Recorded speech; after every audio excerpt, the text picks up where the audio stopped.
안녕하세요. 당신이 시리즈입니다. 왜 누구는 부동산으로 부자가 되고 누구는 평생 임대료만 내는가? 지식의 격차가 자산의 격차를 만듭니다. 사람들은 주식 차트는 공부하면서 인생에서 가장 큰 돈이 오가는 부동산은 운이나 인맥에 맡깁니다. 공인중개사 공부는 단순히 자격증 취득이 목적이 아닙니다. 민법, 공법, 세법을 내 몸에 새기는 과정입니다. 등기부등본의 행간을 읽는 법, 세금 폭탄을 피하는 법, 재개발과 공법의 흐름을 보는 눈. 이 지식이 있는 사람과 없는 사람의 10년 뒤 자산 차이는 벌어질 수밖에 없습니다.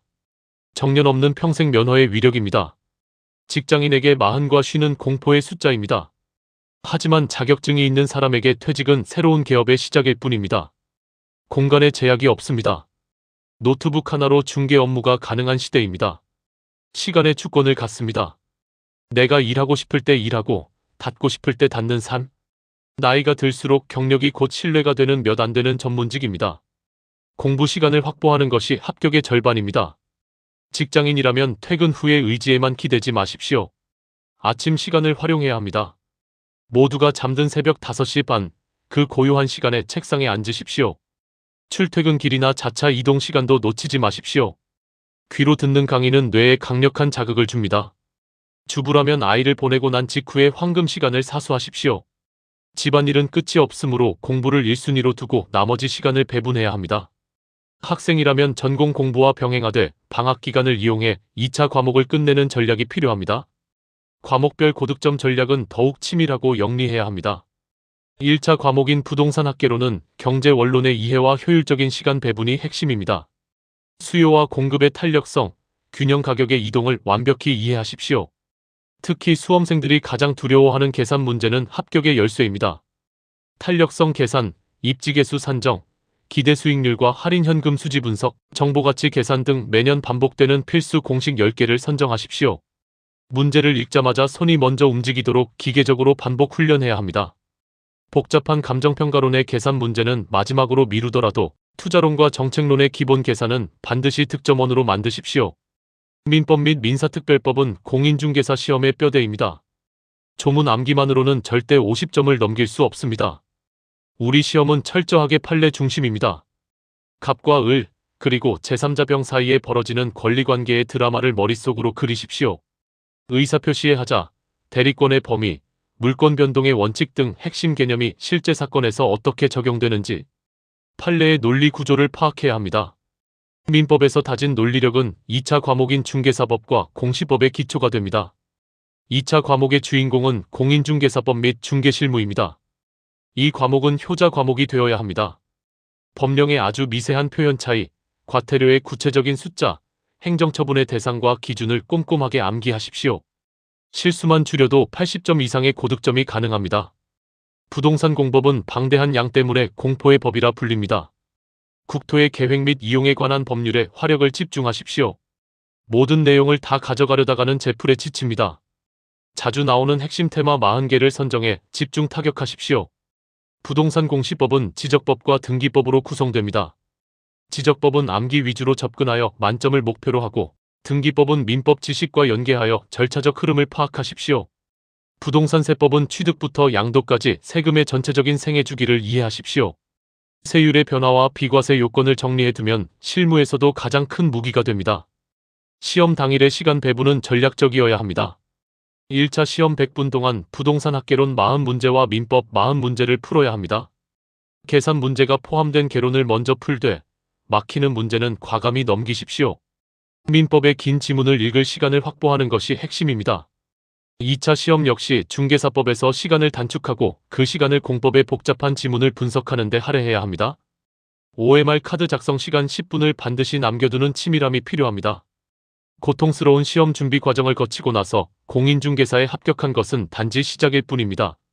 자격증을 취득한 후 당신이 다루게 될 중개 대상물은 상상 이상으로 방대합니다. 가장 기본이 되는 토지와 건물은 시작일 뿐입니다. 당신은 아파트, 빌라, 단독주택과 같은 주거용 건축물을 넘어 상가, 공장, 창고와 같은 비주거용 건축물의 전문가가 될 것입니다. 여기서 끝이 아닙니다. 법적으로 정해진 중개 대상물에는 토지의 정착물은 물론이고 대통령령이 정하는 재산권 및 물건이 포함됩니다. 당신은 수만 평의 임야를 중개하는 토지 전문가가 될 수도 있고 수천억 원 가치의 빌딩을 다루는 수익형 부동산의 큰손이 될 수도 있습니다. 임목에 관한 법률에 따른 임목, 광업재단, 공장재단 역시 당신의 전문 영역입니다. 무형의 자산인 분양권까지 다루게 된다면 당신의 무대는 도시 전체로 확장됩니다. 이 모든 중개 대상물은 단순한 물건이 아니라 누군가의 전 재산이자 간절한 꿈입니다. 그 소중한 자산을 합법적으로 연결하고 보호할 수 있는 권한, 그것이 오직 공인중개사에게만 허락된 특권입니다. 합격 후 첫 한 달이 당신의 평생 커리어를 결정합니다. 단순히 자격증을 서랍에 넣어두지 마십시오. 먼저 실무 교육을 이수하며 지역사회의 중개 네트워크에 발을 들이십시오. 개업을 준비한다면 타겟으로 삼은 지역의 지도를 머릿속에 그리며 매일 임장을 나가야 합니다. 매물의 특성뿐만 아니라 그 지역 사람들의 이동 동선까지 파악하십시오. 당신 앞에는 무한한 기회의 길이 열립니다. 첫째는 당당한 내 사업체를 갖는 개업 공인중개사의 길입니다. 당신의 성실함이 곧 수익으로 직결되며 경영자로서의 성취감을 맛볼 수 있습니다.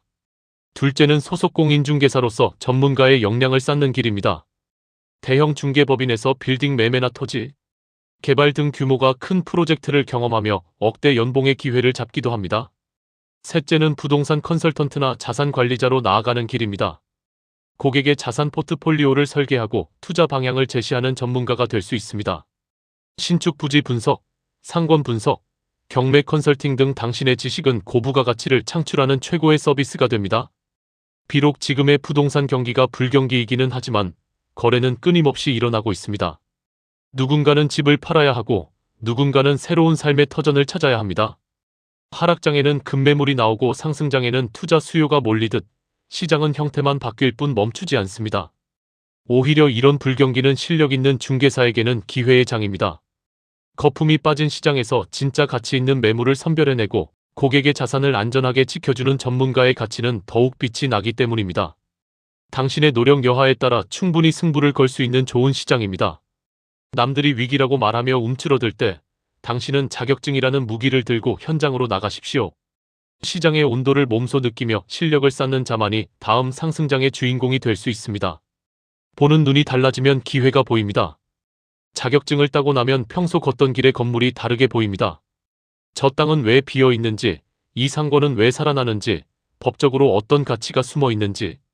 남들이 뉴스를 보고 뒤늦게 뛰어들 때 당신은 공법과 현장을 보고 먼저 움직이게 됩니다. 중개 수수료보다 더 큰 가치는 바로 이 투자 안목에서 나옵니다. 하락장일수록 자격증은 빛납니다. 시장이 좋을 때는 누구나 돈을 빱니다. 하지만 하락장과 혼란기에 내 자산을 지키는 건 운이 아니라 법적 지식입니다. 전세 사기를 피하고 경매의 기회를 잡고 복잡한 권리관계를 풀어내는 능력.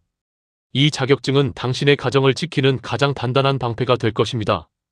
공인중개사 너무 많지 않나라고 묻는 사람들은 평생 관망만 합니다. 하지만 상위 1%의 중개사는 지금 이 순간에도 시장의 판도를 바꿉니다. 당신이 그 1%가 되지 못할 이유는 무엇입니까? 공부는 힘들지만 무지는 평생 당신을 가난하게 만듭니다. 지금 시작하십시오.